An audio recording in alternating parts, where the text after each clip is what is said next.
سب سے پہلے یہ جان لیجئے کہ 15 شعبان جس کو کہ شب برات یا لیلۃ المبارکہ کہا جاتا ہے، حضور صلی اللہ علیہ وسلم سے یہ نام بالکل بھی ثابت نہیں ہے۔ یہ نام ہرگز ثابت نہیں حضور صلی اللہ علیہ وسلم سے، قرآن و سنت سے۔ ہاں 15 شعبان کا ذکر ضرور ملتا ہے احادیث سے، لیکن شب برات یا لیلۃ المبارکہ کے نام ثابت نہیں ہیں۔ اب میں آپ کو ساتھ ساتھ یہ بھی بتا دوں کہ احادیث سے جو 15 شعبان کا ذکر ملتا ہے وہ 2 صحیح روایات ہیں، جو میں آپ کے سامنے ابھی ان میں سے ایک پیش کروں گی، کیونکہ دونوں کا مضمون ایک ہی ہے۔ لیکن اس کے علاوہ شعبان کے حوالے سے جتنی روایات، جتنی احادیث ہیں، وہ یا تو ضعیف ہیں یا موضوع ہیں یا من گھڑت ہیں۔ حدیث سنیے جس میں جو کہ صحیح الجامعہ سے لی گئی ہے اور صحیح روایت ہے، اللہ 15 شعبان کی رات کو اپنی مخلوق کی طرف نظر رحمت سے دیکھتا ہے اور کل مومنین کو معاف کر دیتا ہے، کافروں کو ڈھیل دیتا ہے اور کینہ پرور لوگوں کو چھوڑ دیتا ہے، یہاں تک کہ وہ اپنے دلوں سے کینے کو نکال دیں۔ یہ ہے وہ حدیث جس میں اللہ تعالیٰ نے 15 شعبان کی رات کو اپنی مخلوق کی طرف نظر رحمت کے بارے میں بتایا اور مومنین کو معاف کرنے کے بارے میں بتایا، جن کے دلوں میں شرک نہ ہو، جو اللہ کے سوا کسی اور سے نہ مانگتے ہوں، جو کینہ پرور نہ ہوں، اور اگر کینہ رکھتے ہوں تو ان کو اللہ تعالیٰ اس وقت تک کے لیے چھوڑ دیتا ہے جب تک وہ توبہ نہ کر لیں، اور کافروں کو بھی ڈھیل دے دیتا ہے۔ یہ ہے وہ روایت۔ اس مہینے میں ہمارا کیا عمل ہونا چاہیے اور ہمیں کیا کرنا چاہیے، یہ ہمیں معلوم ہونا چاہیے۔ یاد رکھیے کہ حضور صلی اللہ علیہ وسلم شعبان المعظم میں بہت زیادہ روزے رکھنے والے تھے، آپ پورا مہینہ روزے رکھا کرتے تھے، یہ حدیث سے ثابت ہے۔ تو رمضان سے پہلے شعبان کا مہینہ دراصل روزوں کی تیاری کا مہینہ ہے، اس میں زیادہ سے زیادہ روزے رکھنے چاہیے، اور حضور کا بھی یہی عمل تھا۔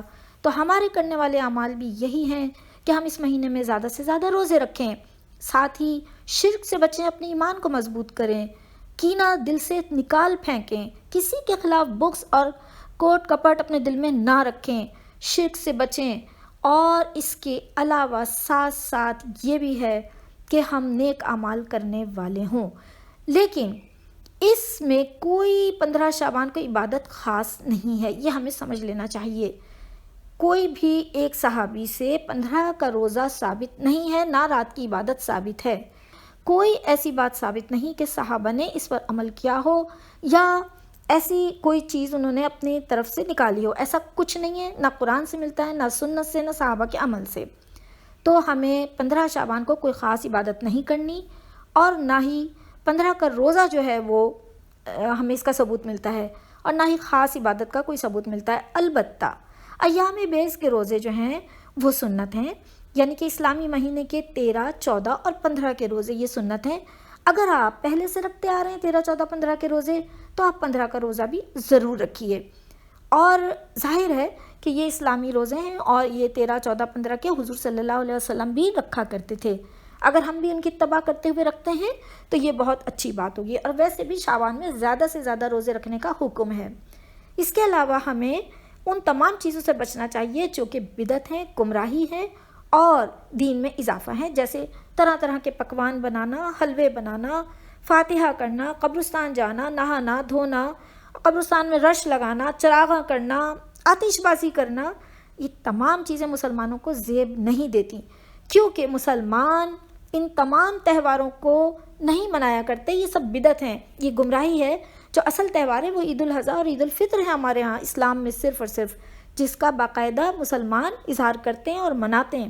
لیکن یہ کوئی عبادت، یہ کوئی طریقہ نہیں ہے کہ اسلام میں بدعت کے سوا جس کو کہ ہم نے عبادت کا نام دے دیا، یہ غلط ہے۔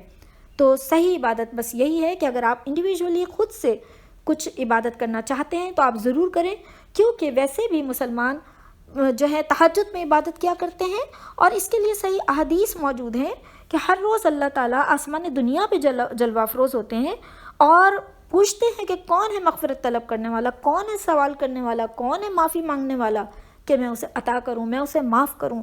تو یہ 15 شعبان کا روزہ اور عبادت کوئی خاص نہیں ہے، آپ اپنے طور پہ انڈیویجولی اگر کرنا چاہتے ہیں تو ضرور کیجئے، لیکن محافل لگانا، جلسے کرنا اور سب کو جمع کر کے اکٹھا کر کے اس کو باقاعدہ ایک رسم و رواج بنانا، یہ درست نہیں ہے۔